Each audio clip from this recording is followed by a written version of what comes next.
بسم اللہ الرحمن الرحیم۔ السلام علیکم، میں ہوں ڈاکٹر ولیمان پٹھان۔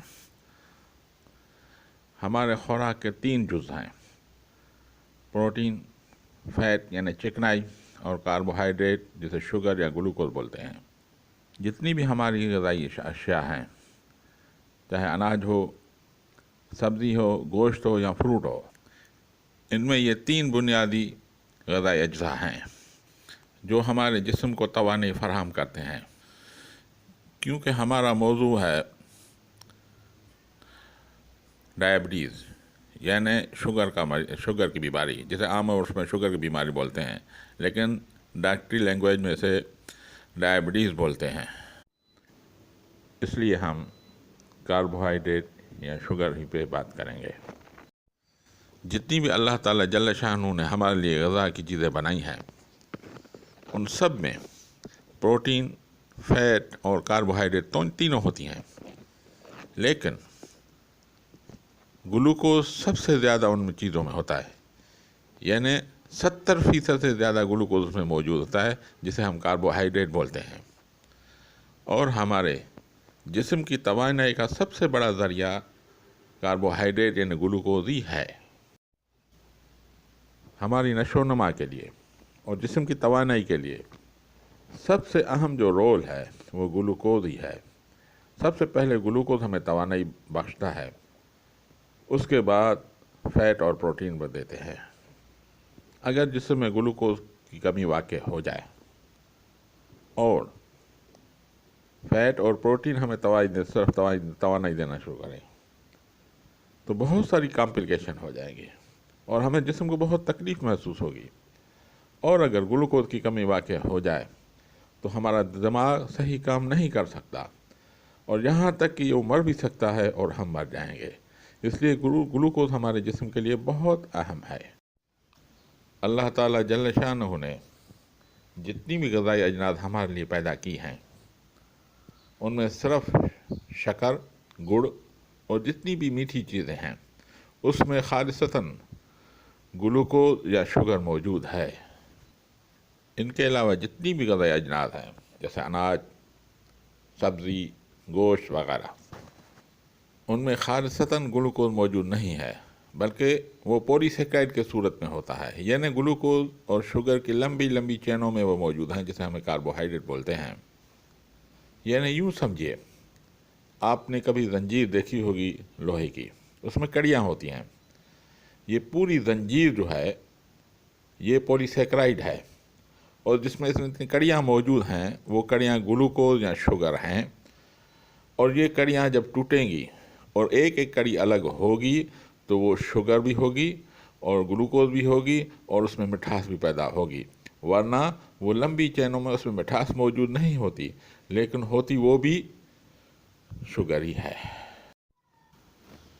جتنا بھی کھانا ہم کھاتے ہیں، پھر اسے چبا چبا کر جب ہم نگل لیتے ہیں تو وہ کھانا ہمارے معدے میں پہنچتا ہے، اور معدہ اسے چھوٹے چھوٹے ذرات میں تبدیل کر دیتا ہے۔ پھر ان کھانے کے ذرات کو معدہ جو ہے چھوٹی انتڑیوں میں دھکیل دیتا ہے۔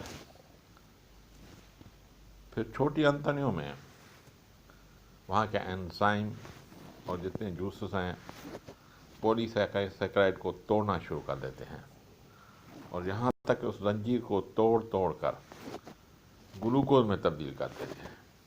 اب یہ گلوکوز خون میں داخل ہونے کے لیے تیار ہوتا ہے۔ جب گلوکوز خون میں داخل ہو جاتا ہے تو ایک دم سے لبلبا، جسے ہم پینکریاس بولتے ہیں، اس کو اطلاع کی جاتی ہے کہ خون میں گلوکوز بڑھ گیا ہے۔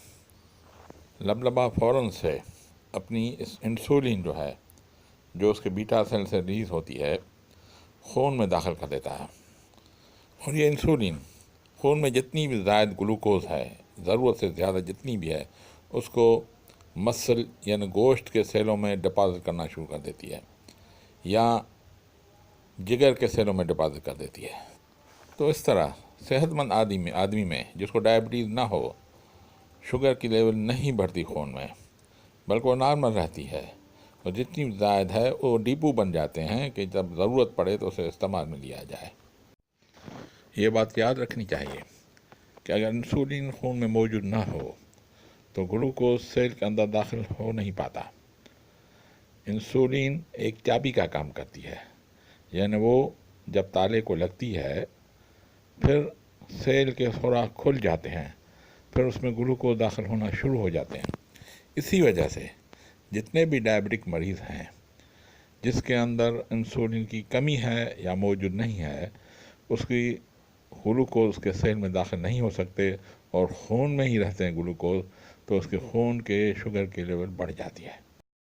لبلبا فوراً سے اپنی اس انسولین جو اس کے بیٹا سیل سے ریلیز ہوتی ہے خون میں داخل کر دیتا ہے، اور یہ انسولین خون میں جتنی بھی زائد گلوکوز ہے، ضرورت سے زیادہ جتنی بھی ہے، اس کو مسل یعنی گوشت کے سیلوں میں ڈپازٹ کرنا شروع کر دیتی ہے یا جگر کے سیلوں میں ڈپازٹ کر دیتی ہے۔